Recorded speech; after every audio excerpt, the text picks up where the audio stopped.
오늘을 살아가는 우리에게는 고민하고 걱정할 것들이 참 많이 있습니다. 여기 계신 분들 중에 나는 여태까지 고민과 걱정 없이 그렇게 살아왔다, 이렇게 말씀하실 수 있는 분은 아무도 없을 것 같습니다. 사람이라면 누구나 근심과 걱정, 고민을 하고 살아갑니다. 이런 이야기가 있습니다. 오랫동안 자신의 건강을 돌보지 않고 살았던 한 사람의 이야기입니다. 젊었을 때는 정말로 강철과 같은 젊음과 체력을 가지고 살았기 때문에 병원을 가보지도 의사를 만나보지도 않았습니다. 뭐 그럴 필요가 없었겠죠. 강철 같으니 그렇게 건강한데 큰 병이 생길 리가 없죠. 세월이 많이 지나서 이제는 너무 또 바쁘게 살다 보니까 자신을 챙기지 못하고 있었습니다. 강철과 같은 젊음은 이제 옛날 일이 되어버렸지만 여전히 너무도 바쁘고 정신없어서 병원을 가보지도 못하고 의사를 만나지도 않고 그렇게 살아가고 있었습니다. 그리고 이제는 그것이 걱정이 되었습니다. 몸에 조금이라도 이상이 생기면 병원에 가볼까? 이렇게 하는 마음을 먹었다가도 혹시 의사가 암입니다, 불치병에 걸렸습니다, 이런 얘기를 들을까봐, 아니 어쩌자고 여지껏 이렇게 병을 키우셨습니까? 이렇게 꾸중을 들을까봐 두렵고 무서운 마음에 가지 못하고 있었습니다. 남 얘기가 아니죠? 네, 여기 앉아 계신 분들 중에 그런 분들 많으시죠. 그러다가 이제는 안 되겠다 하는 마음을 정했습니다. 하루는 큰 결심을 하고 의사를 만나러 갔습니다. 이런저런 검사를 했습니다. 그리고 마침내 의사의 설명을 듣기 위해서 의사 사무실에 가서 앉아서 의사를 기다리고 있었습니다. 속으로 생각을 합니다. 이제 의사로부터 듣게 될 얘기는 좋은 얘기가 아니다 하는 것을 이미 알고 있었습니다. 의사가 들어와서 검사 결과를 둘러봅니다. 그리고 이제 이야기를 시작합니다. 선생님, 제가 좋은 소식과 나쁜 소식이 있습니다. 이것을 전해드려야겠습니다. 우선 나쁜 소식부터 전해드리겠습니다. 환자분의 상황이 매우 희귀한 경우입니다. 그래서 사시는 동안에 아주 특별한 약을 드셔야만 합니다. 그래서 약값이 매우 비쌉니다. 그리고 병원에도 치료를 받기 위해 자주 오셔야만 합니다. 그리고 그 치료비도 만만치 않을 것입니다. 최악을 기대했지만 그 얘기를 들은 이분의 머리가 띵해집니다. 잠시 침묵이 흐른 후에 용기를 내어서 의사에게 묻습니다. 죽을 때까지 병원을 다녀야 된다고요? 저는 벌어놓은 돈도 없는데 어떻게 그 오랜 시간 동안 그 치료비를 감당할 수 있겠습니까? 의사 선생님, 그럼 좋은 소식은 뭡니까? 그러자 의사가 대답합니다. 선생님, 돈 걱정은 안 하셔도 되겠습니다. 환자분 혈관이 꽉 막힌 걸 보니 병원에 그리 많이 오시지 않아도 될 것 같습니다.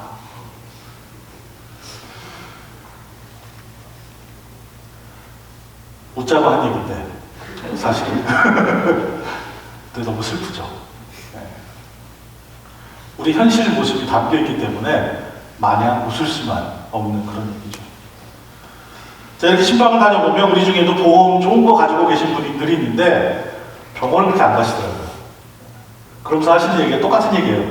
의사한테 가면 무시한 얘기를 들을 것 같아서, 혼날 것 같아서 못 가시겠다.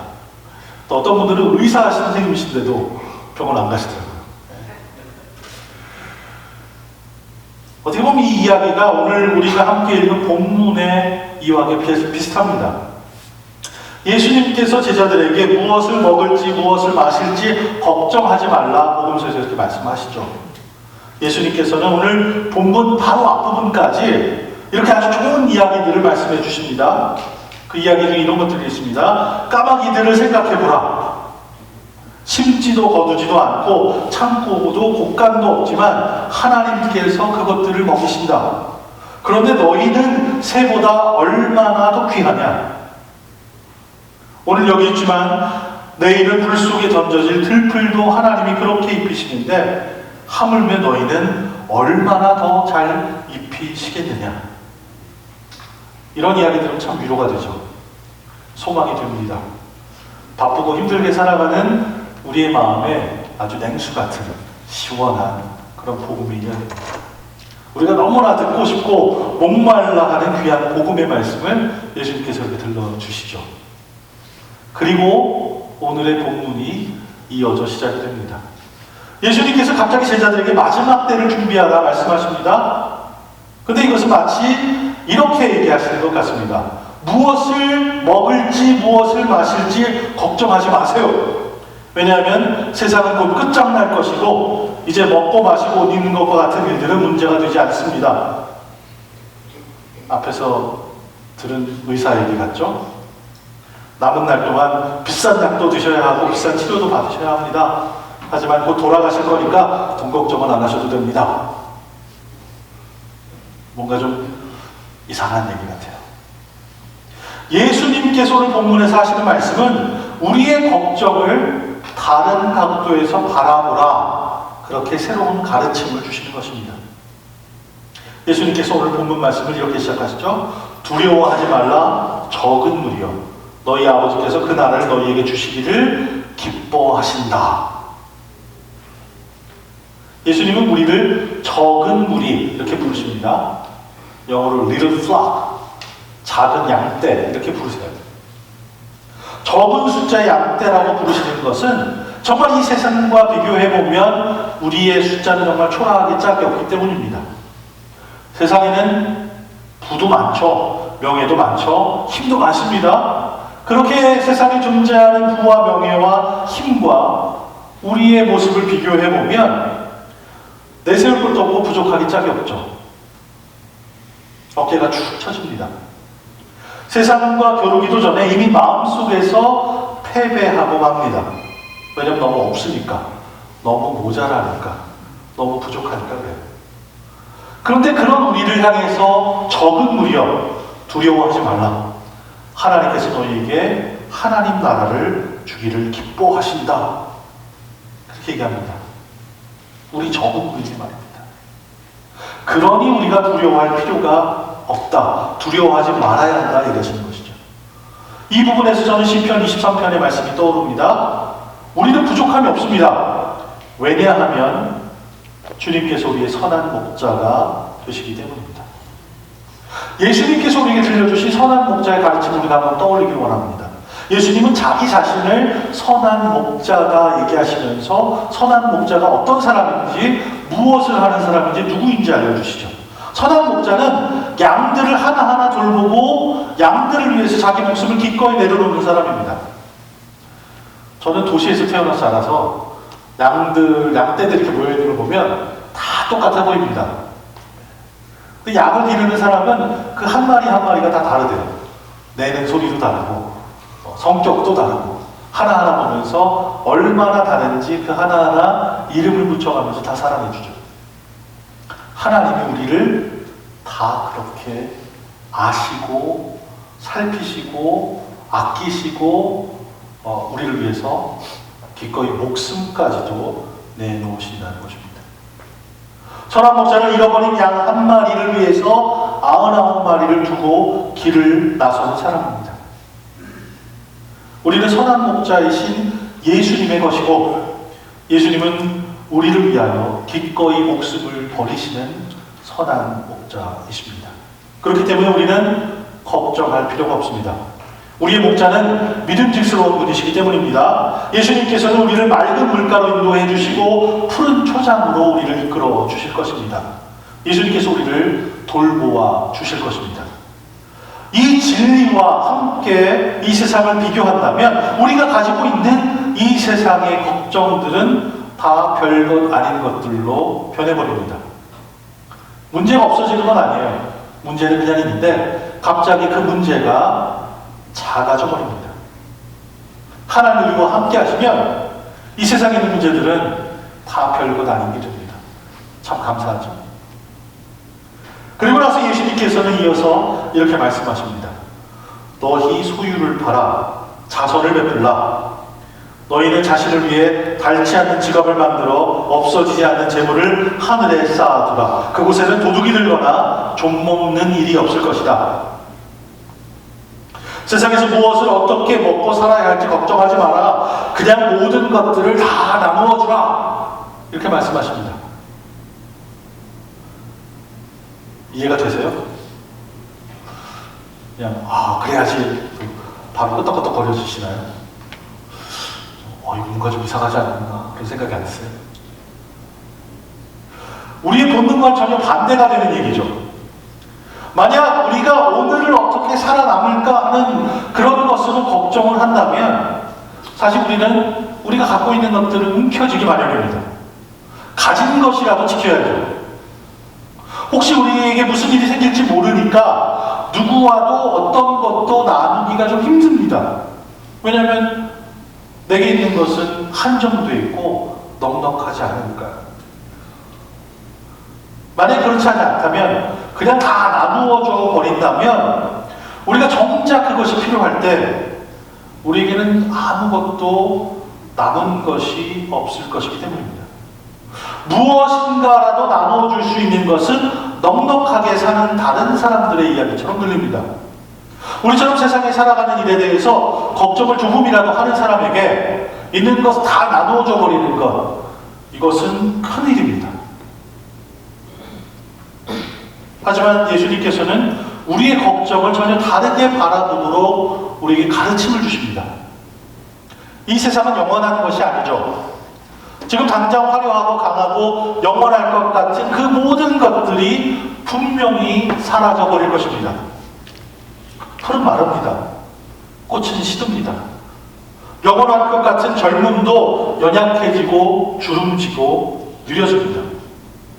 그렇기 때문에 우리는 이 세상이 아닌 다음 세상을 위해서 투자해야 합니다. 무엇이 더 중요한가 하는 우선순위의 문제가 됩니다. 우리가 여기서 가지고 있는 것들은 하나님 나라에는 별 필요가 없게 됩니다. 우리에게 정작 필요한 것들은 이 세상의 그런 물질적인 것들이 아니죠. 하나님 나라에는 계속 이어져서 가지고 우리가 즐기며 누리며 살 것은 바로 의롭게 사는 것이고 이웃을 향한 사랑과 같은 것들입니다. 그래서 예수님은 우리에게 귀한 교훈을 오늘 말씀에서 가르쳐 주십니다.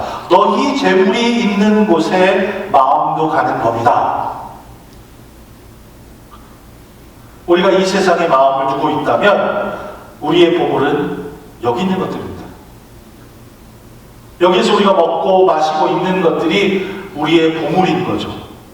하지만 우리가 먹고 마시고 있는 것들이 우리의 가장 귀한 보물이 된다면 우리에게는 큰 문제에 빠질 것입니다. 이 세상은 곧 끝을 맞이하게 될 것입니다. 그러니 우리가 정말 귀하게 여긴 것이 이 땅의 물질적인 것이라면 그냥 하루아침에 다 없어져 버리는 거죠. 망하는 거죠. 우리의 마음과 우리의 고민이 여기에 있다면 우리가 움켜쥐려고 노력하는 모든 것들을 다 잃어버리게 될 것입니다. 하지만 우리가 그 모든 것들을 다 나누어 준다면 이 세상이 끝났을 때 우리는 하나님의 나라에서 풍성한 상을 얻게 될 것입니다. 그렇기 때문에 우리는 이 세상의 문제에 대해서 고민하고 걱정하는 것을 멈춰야 합니다. 그것을 끊어야 합니다. 우리에게는 그것보다 더 큰 것에 대해서 고민하고 걱정해야 할 일들이 있습니다.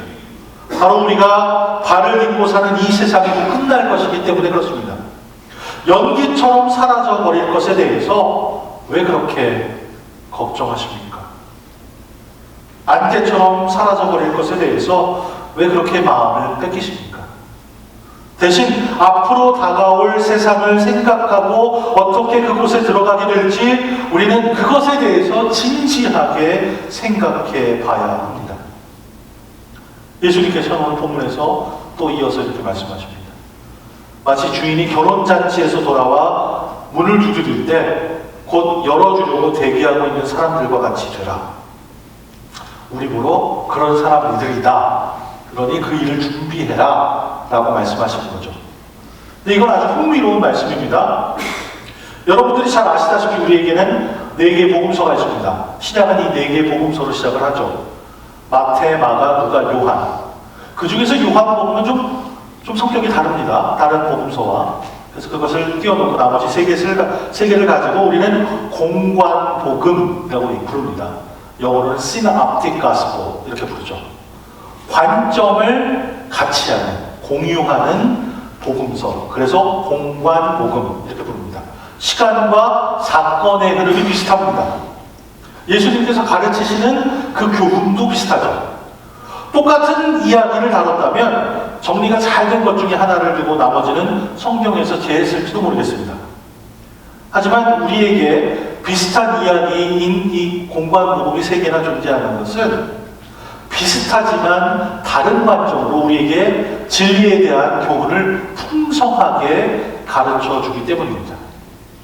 다른 복음서에서는 예수님이 이 부분에서 이렇게 말씀하십니다. 먼 여행에서 돌아오는 주인을 기다리는 사람과 같이 되라. 이렇게 말씀하십니다. 또 다른 복음서에서는 예수님께서 우리를 뭐라고 부르시냐면 결혼식에 도착하는 신랑을 기다리는 사람들이라고 부르십니다. 좀 다르죠.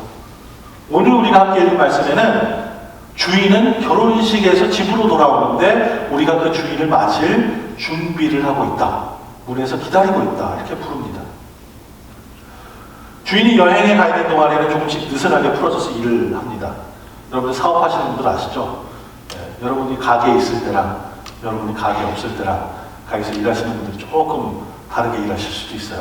네, 회사에서도 그러실 수 있어요. 근데 주인이 돌아오면 바짝 정신 차리고 더 열심히 일하는 모습들이 보입니다. 결혼식에 오는 신랑을 맞이하는 종들은 결혼식을 잘 준비해야 합니다. 결혼식이 매번 하는 게 아니잖아요. 매달 하는 것도 아니고 인생에 한 번 하는데 그 일을 얼마나 더 열심히 준비해야겠습니까? 그러니 하는 일도 정해져 있고 집중이 되어 있습니다. 무엇을 하는지 다 되어 있죠. 근데 오늘 우리가 읽은 누가복음서에서 예수님께서 우리에게 하시는 말씀은 결혼식을 마치고 주인이 돌아오기 때문에 우리의 모습이 좀 다르다 하는 각도에서 말씀하십니다. 여기 나오는 종들은 결혼식을 준비하지 않습니다. 여기 나오는 종들은 결혼식 이후의 삶을 준비해야 합니다. 결혼과 같이 우리 인생에서 중요한 일은 그 일 이전과 그 일 이후의 삶이 달라지게 되어 있습니다. 결혼을 한 남자가 독신으로 살던 총각 때처럼 살아갔다면 그 결혼 생활 오래가지 못할 겁니다. 맨날 혼날 거예요. 그죠? 또 자기 혼자 결정하고 자기 혼자 스스로 돌보고 하다가 옆에 누군가를 돌봐야 하고 그 사람의 생각도 의견도 귀 기울여 사는 것은 결혼 종과는 다를 겁니다. 물론 연애하고 서로 만나서 얘기할 때도 그런 일들이 있죠. 하지만 그렇게 연애할 때는 그래도 헤어지면 자기 집으로 돌아가잖아요. 자기 공간에 가서 자기 하고 싶은 대로 하잖아요. 근데 결혼 생활을 하면 이제 24시간 함께 붙어 있어야 합니다. 한 마음으로 살아야 하고 한 몸으로 살아야 합니다. 내 생각만 가지고 살다가 남의 생각도 귀 기울여 하는 그런 하루 24시간의 삶을 살아가는 것은 전혀 다른 생활을 요구하는 것이죠. 그러니 결혼식에서 돌아오는 그 주인을 맞이하는 사람도 옛날 방식 그대로 살아가는 것이 아니라 전혀 다른 삶을 준비해야만 합니다. 사는 곳은 같을지라도 전혀 다른 마음가짐을 가지고 새로운 관계에 집중해야 하는 것이죠. 사는 곳은 같을지라도 완전히 달라진 삶을 살아가야 합니다. 마찬가지로 이곳에서의 삶에 관련된 것들에 대해서 우리가 걱정하고 살았었는데 주님을 만난 이후로 우리는 이 땅에, 이 물질 세상에 사는 것들에 대해서 걱정하는 대신에 앞으로 다가올 삶에 대해서 우리는 생각해야 합니다. 우리가 발을 딛고 살아가는 이 물질의 세상은 언젠가 끝나게 되어 있습니다. 그리고 우리가 상상하는 것보다 더 빠르게 그 끝이 다가올지도 모르겠습니다. 재림하시는 예수님은 밤에 찾아오는 도둑처럼 갑자기 나타나신다고 성경은 기록합니다. 그렇게 호련히 아무도 모르던 때에 나타나셔서 믿음의 사람들을 이 세상으로부터 훔치듯 데리고 가실 것입니다. 그리고 이 세상을 심판하실 것입니다. 그렇다면 우리가 가지고 있는 이 모든 고민과 근심과 걱정들은 과연 무슨 의미가 있겠습니까? 그런 여러분의 걱정과 고민들을 다른 각도에서, 다른 관점에서 보시기 바랍니다.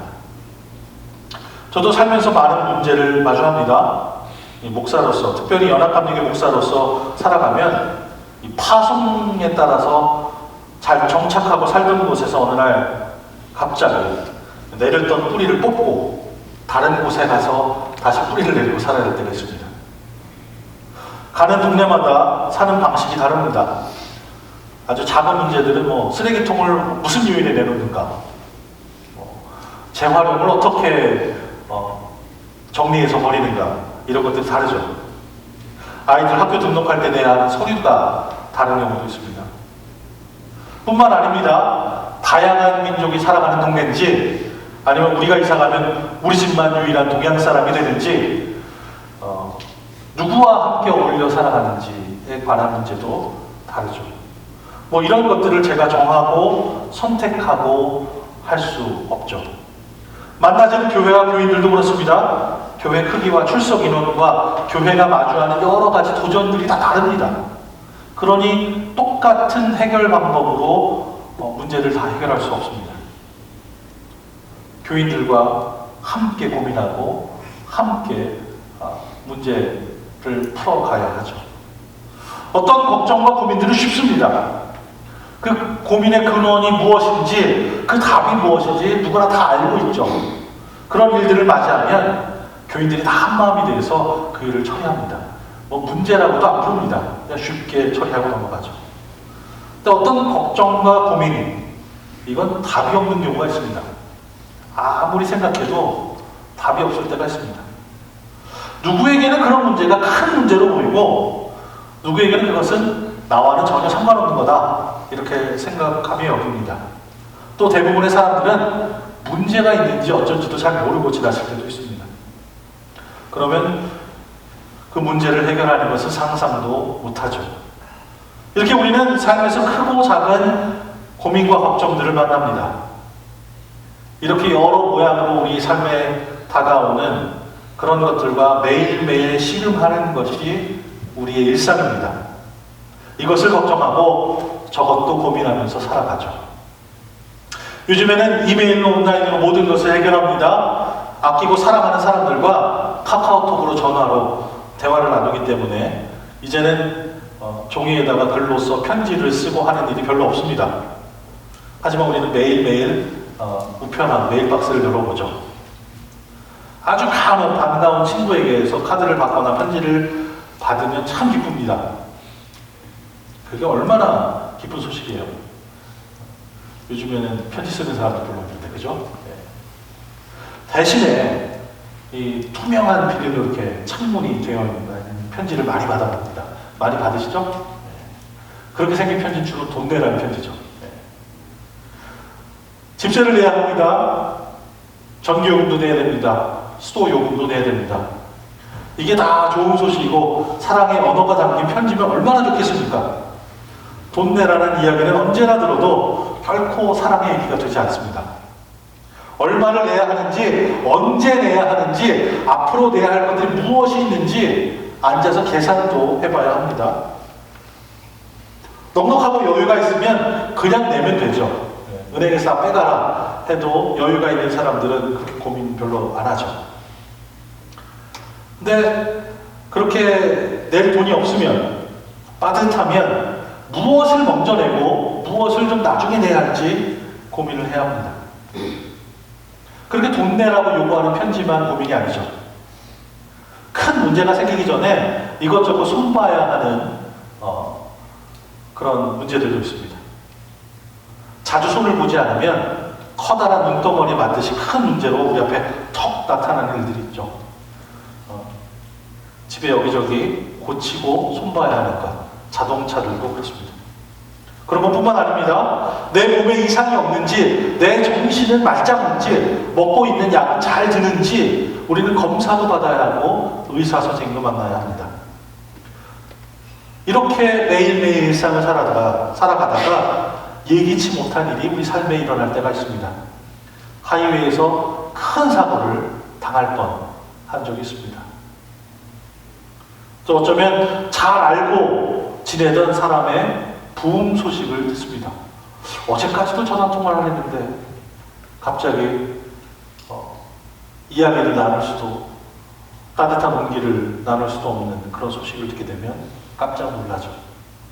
또 내가 혹은 내 사랑하는 가족이 갑자기 응급실로 달려가는 일들이 생깁니다. 큰 일인 줄 알았는데 별 문제 아니었다 하면 이제 안도의 한숨을 쉬고 집에 돌아오는 때가 있죠.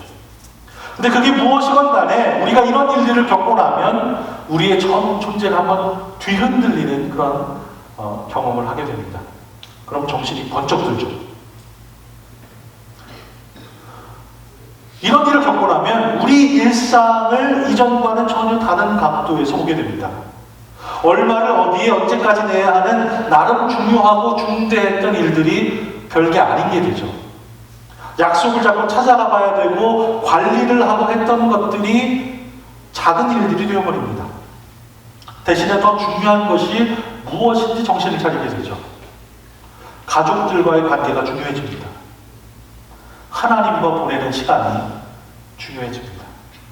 나를 둘러싼 세상, 나를 사랑해주고 나를 아껴주는 그런 관계들이 중요해집니다. 그리고 여태까지 중요하다고, 급하다고 내 손에 움켜쥐고 있던 것들, 그렇게 여겼던 것들이 희미하게 뒤로 물러나는 것들을 보게 됩니다. 예전에는 목숨을 걸 만큼 너무나도 중요했던 일들이 이제는 아무 일도 아닌 게 되어버립니다. 예전에는 나름 중요하다고 생각을 했지만 나중으로 미뤄두었던 일들이 얼마나 소중하고 큰 일인지를 깨닫게 됩니다. 여러분, 이 세상에 대한 고민과 걱정을 그만 멈추시기 바랍니다. 언제 어디에 돈을 내야 하는지 고민하지 마세요. 건강 문제에 대해서 걱정하지 마세요. 앞으로 무엇을 하며 어떻게 살 것인가 고민하지 마세요.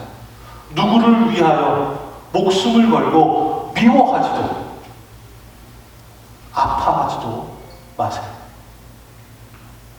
우리가 선한 목자 되신 예수님께 우리의 삶을 드린다면 그 주님께서 여러분을 살피며 도우실 것입니다. 만약 예수님께서 당신의 목자가 되신다면 우리에게는 부족함이 없습니다. 그런 찬양과 고백을 하게 될 것입니다. 천년만년 살 것 같은 이 세상도 곧 떠나야 할 것이 됩니다. 우리가 오늘만을 생각하고 이 달만을 생각하고 올해만을 생각하면 이런 것들이 한없이 중요해 보입니다. 그러니 당장 우리 지갑이 두둑해지는 일, 내가 건강한 일, 내 손에 잡힌 것들만을 생각하죠.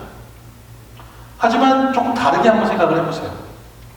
지금으로부터 100년이 지나고 나면 여기 앉아서 예배드릴 분은 아무도 없습니다.